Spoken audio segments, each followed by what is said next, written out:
Hi and welcome to this video about role-playing games for education. Using role-playing games for learning isn't something new. It's been around for a very long time.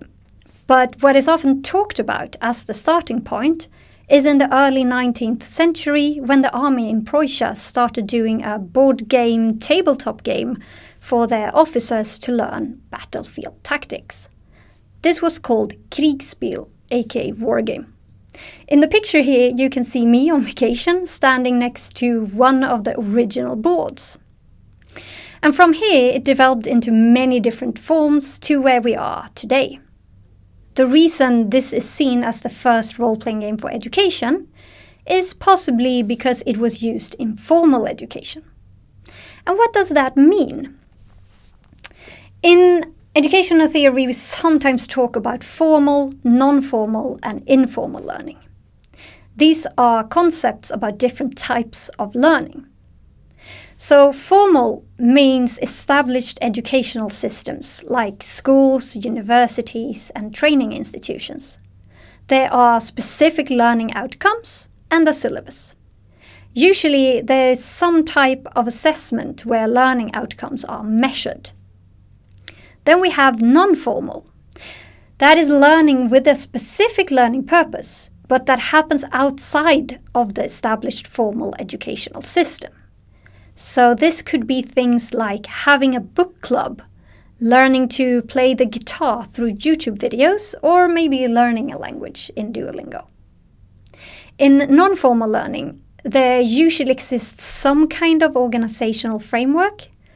Often this is linked to community groups and other organizations and learning from each other, but it can also be on an individual level. Non-formal learning often has learning objectives, but it doesn't have to have any kind of formal syllabus that is following. And there are usually no assessments, at least not an assessment to show for an external audience. And informal learning, that's the type of learning that happens throughout everyday life by just existing and interacting with the environment and other people.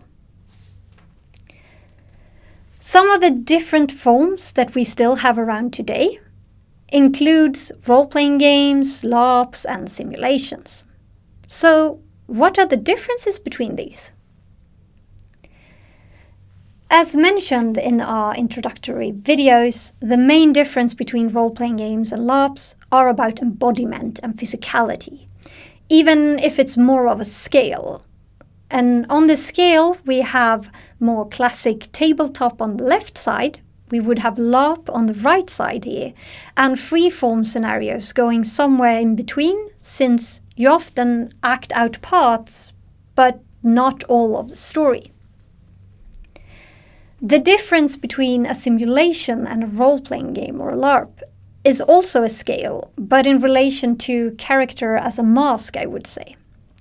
So on one end we have extremely thin characters, where you are basically playing yourself. And on the other end, we have differentiated characters that are far removed from the player with their own agendas, dreams and goals. And in between, we have playing a role that is a social function rather than deep character. So it could be you are the project manager, which is more about a position in a hierarchy. Personally, I would say that in simulations you are on the left or the middle side. You play yourself or maybe a role. While in LARPs, you're on the right side, you play a character. But this can vary depending on where you come from and how the terminology is used. You can have things that some would call LARP that others call simulations and the other way around. And some people say role-playing and don't even use the word game and might mean any of these. But no matter what terminology you use, what they all have in common is that when they are used for educational purposes, the focus changes to having the learning objectives in focus. So, when does the learning happen? We can talk about 3 different areas here. Pre-game, before, mid-game, during, and post-game, after. So before could be when we are reading up on something to prep for the LARP. And during could be seeing the cause and effects of your actions. But what is really important here is after. Without the after, there is a high chance that your participants come out having learned totally different things or something totally different than you had planned, or maybe they didn't even learn anything. After a LARP of any kind, you have some kind of processing. And this can be divided into 3 main parts: emotional processing, intellectual processing, and, if it's used for teaching, educational processing. We will go deeper into these different parts in the next course, but what is important to know now is that the educational processing is always done in relation to the learning objectives. Often it contains things like connection, to reflect on the experience in relation to the learning objectives, abstraction, relating the takeaways from the role-playing game to concepts or experiences in the wider world outside of the role-playing game, and contextualization, giving added context about the topic to enhance the learning. A lot of the time, these things happen in direct relation to a game, in a facilitated after discussion, for example, but they can also happen over a longer period of time in a less facilitated process. So how do you do this then? Well, when working with role-playing games in education, there are different ways of doing it.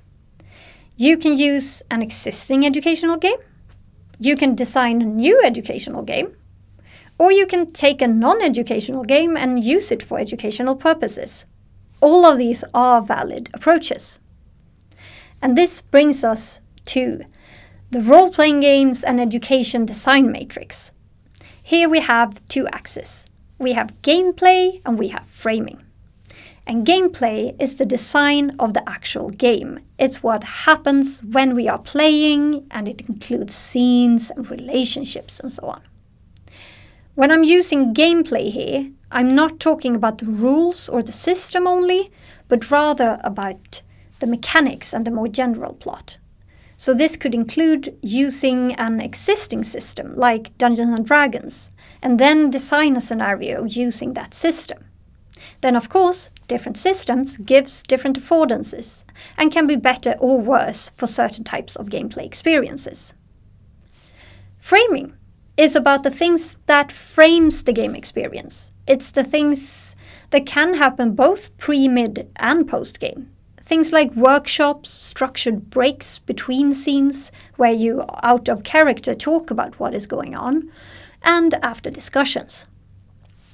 Both gameplay and framing can be designed for either leisure purposes or educational purposes. This doesn't say anything about if the participants know about the purpose or not, but it's about the design process. So now, let's start fill in the matrix. Okay, so first, we have leisure games. Here you design both the gameplay and the framing for leisure use. You don't design for any specific learning objectives. So this means you can have an after discussion that includes emotional processing and intellectual processing, but you won't have any educational processing. So let's say we design a game about being stranded on an island when camping. If we then move on, we come to role-playing games in education. So here we take an existing leisure game, like the island game, but then we design the framing based on specific learning objectives. This also means we make sure there is educational processing happening after. So for the island game, we could have a learning objective to be about practicing cooperation, or it could be resource management, or practicing to set up a tent. But depending on which of these learning objectives you have, the frame you design will be different, even if the game still is the same. In the next corner, we have standalone educational role-playing games. So this is where you start out with a specific learning objective, and then you design the gameplay to help teach that. But you do not design the framing to facilitate the learning objectives, and you do not include any educational processing. So the game is designed to inherently teach the learning objectives by just playing the game. As I mentioned before, most of the learning actually happens after the game in the educational processing. So this means that this is actually not a very commonly used design. You might even wonder why you would ever do such a design then? Well, if what you want to do is practice, for example, a physical skill or a basic knowledge that you just need to repeat over and over and over again to help it get automated, then this could work. A lot of the digital educational games for young kids would fit in here, like learning to count through playing a game on your tablet and such. Also, some simulations could fit in here, or if you wanted to add an extra layer with story about why you are doing the skill over and over again, a role-playing game. But for any deeper knowledge, then you would need to also design for educational processing. So back to our example with the island game. Here you would start out with your learning objectives, and then you would design the gameplay based on that. You might end up with the same island game design, but it could also be something totally differently. You will ask yourself, will this design inherently teach about the learning objectives? And does this design choice help with achieving the learning objectives, or does it work against it throughout the whole gameplay design process? So this type of design could work if you started out with a learning objective like practicing setting up a tent, and then made sure your players get to do that over and over again in the game. Your gameplay design could maybe also be used for teaching cooperation, but without any educational processing designed for that, it might also do exactly the opposite. In the last corner, we have educational role-playing games and edu-larps. So here you have designed both the gameplay and the framing based on the learning objectives. So for the island game, you start out with your learning objective, for example, working with resource management. You then design the framing and the runtime based on the specific learning outcomes you want.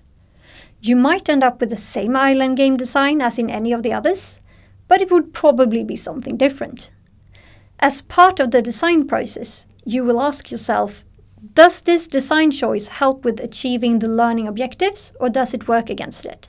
And also, how do I stimulate educational processing in relation to resource management in the best way?